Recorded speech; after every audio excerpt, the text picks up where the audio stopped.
ಪ್ರಿಯ ವೀಕ್ಷಕರೇ, ಈ ವಿಡಿಯೋವನ್ನು ಮೊದಲಿನಿಂದ ಕೊನೆಯವರೆಗೂ ಸ್ಕಿಪ್ ಮಾಡದೆ ಪೂರ್ತಿಯಾಗಿ ನೋಡಿರಿ. ಹಾಗೆ ಈ ನಮ್ಮ ಚಾನೆಲ್ ಸಬ್ಸ್ಕ್ರೈಬ್ ಮಾಡಿಕೊಳ್ಳಿ. ನಾವು ನಿಮಗಾಗಿ ಮಾಡುವ ಪ್ರತಿಯೊಂದು ವಿಡಿಯೋಗಳು ನಿಮಗೆ ನೋಟಿಫಿಕೇಶನ್ ಆಗಿ ದೊರೆಯಲು ಪಕ್ಕದಲ್ಲಿ ಬರುವಂತಹ ಬೆಲ್ ಐಕನ್ ಕ್ಲಿಕ್ ಮಾಡಿಕೊಳ್ಳಿ. ಓಂ ಶ್ರೀ ಗುರುಭ್ಯೋ ನಮಃ. ಓಂ ನಮೋ ಕಾಳಿಕಾಯೇ ನಮಃ. ವೀಕ್ಷಕರಿಗೆಲ್ಲ ಶ್ರೀ ಅಂಬಾ ಭವಾನಿ ಜ್ಯೋತಿಷ್ಯಂ ಚಾನಲ್ಗೆ ಸ್ವಾಗತ. ಅನೇಕ ವೀಕ್ಷಕರು, ಗುರುಗಳೇ, ಮನೆಯಲ್ಲಿ ಅನೇಕ ರೀತಿಯ ಸಮಸ್ಯೆಗಳನ್ನು ಕಾಣ್ತಾ ಇದ್ದೇನೆ, ಯಾವುದಾದರೂ ಮಾಟಮಂತ್ರ ಪ್ರಯೋಗ ಆಗಿದೆಯಾ ಅಥವಾ ದುಷ್ಟಶಕ್ತಿಗಳ ಪ್ರಯೋಗ ಮಾಡಿದ್ದಾರಾ, ಕೈಮದ್ದು ಹೊಟ್ಟೆಗೆ ಹಾಕುವಂತಹ ಯಾವುದಾದ್ರೂ ಕೈಮದ್ದನ್ನು ಪ್ರಯೋಗ ಮಾಡಿದ್ದಾರಾ, ಯಾವುದು ಅರ್ಥವಾಗುತ್ತಿಲ್ಲ. ಈ ರೀತಿ ಸಾಕಷ್ಟು ಸಂಖ್ಯೆಯಲ್ಲಿ ಕರೆ ಮಾಡಿ ವಿಚಾರಣೆಯನ್ನು ಮಾಡಿರ್ತಾರೆ. ಈ ದಿನ ಈ ಪ್ರಯೋಗಗಳು ಮಾಡ್ತಕ್ಕಂತಹ ಒಬ್ಬ ವ್ಯಕ್ತಿ ಮೇಲೆ ಯಾವುದಾದ್ರೂ ದುಷ್ಟ ಪ್ರಯೋಗ ಮಾಡ್ತಕ್ಕಂಥದ್ದು, ವಾಮಾಚಾರ ಇರಬಹುದು ಅಥವಾ ಕೈಮದ್ದು ಹಾಕಿರಬಹುದು, ನಿಮ್ಮ ಮೇಲೆ ಯಾವುದಾದ್ರೂ ಒಂದು ಕೆಟ್ಟ ಪ್ರಯೋಗಗಳು ನಡೆದಾಗ ಮೊದಲಿಗೆ ಕೆಲವೊಂದು ಲಕ್ಷಣಗಳು ಕಾಣಿಸ್ತವೆ. ಅದು ಯಾವ ರೀತಿಯಲ್ಲಿ ಇರ್ತದೆ ಅಂತ ಹೇಳಿದ್ರೆ, ಈ ರೀತಿ ಪ್ರಯೋಗಗಳಿಗೆ ಒಳಗಾಗಿರ್ತಕ್ಕಂತಹ ವ್ಯಕ್ತಿ ಸದಾ ಒಂಟಿಯಾಗಿರ್ಲಿಕ್ಕೆ ಬಯಸ್ತಾ ಇರ್ತಾರೆ. ಮುಖದಲ್ಲಿ ಇವರ ಒಂದು ಮುಖಚಹರೆಯಲ್ಲಿ ಆಕರ್ಷಣ ಶಕ್ತಿ ಎಂಬುದೇ ಇರಬೇಕು. ಒಬ್ಬಂಟಿಯಾಗಿ ಇರ್ತಕ್ಕಂಥದ್ದನ್ನು ಬಯಸ್ತಾ ಇರ್ತಾರೆ. ಹಾಗೆ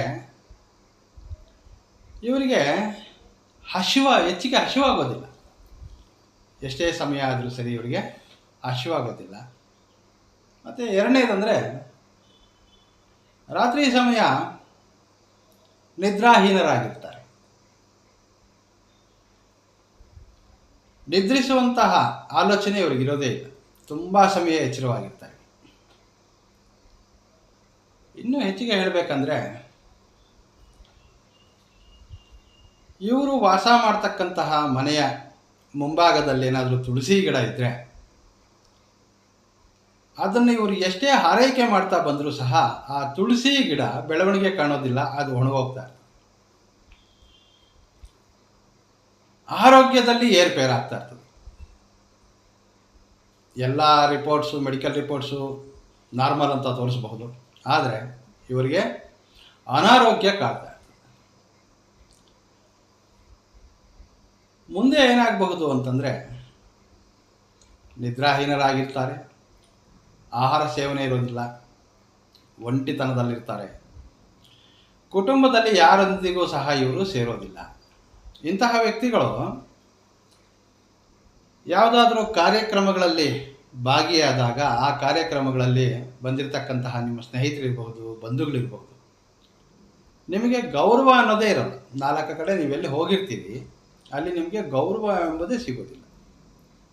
ಅವರೇ ನಿಮ್ಮನ್ನು ಇನ್ವೈಟ್ ಮಾಡಿರ್ತಾರೆ, ಈ ಥರ ಒಂದು ಕಾರ್ಯಕ್ರಮ ಇದೆ, ಮದುವೆ ಇದೆ ಅಥವಾ ಗೃಹ ಪ್ರವೇಶ ಇದೆ, ನಮ್ಮ ಮನೇಲಿ ಇರ್ತಕ್ಕಂಥ ಕಾರ್ಯಕ್ರಮಕ್ಕೆ ನೀವು ಬರಬೇಕು, ಈ ರೀತಿ ನಿಮ್ಮನ್ನು ಅವರೇ ಇನ್ವೈಟ್ ಮಾಡಿರ್ತಾರೆ. ಆದರೆ ನೀವು ಅಲ್ಲಿ ಹೋದಾಗ ನಿಮಗೆ ತಿರಸ್ಕಾರ ರೂಪದಲ್ಲಿ ಕಾಣ್ತಾರೆ. ನಿಮ್ಗೆ ಯಾವುದೇ ರೀತಿಯ ಒಂದು ಗೌರವ ಅಲ್ಲಿ ಸಿಗೋದಿಲ್ಲ.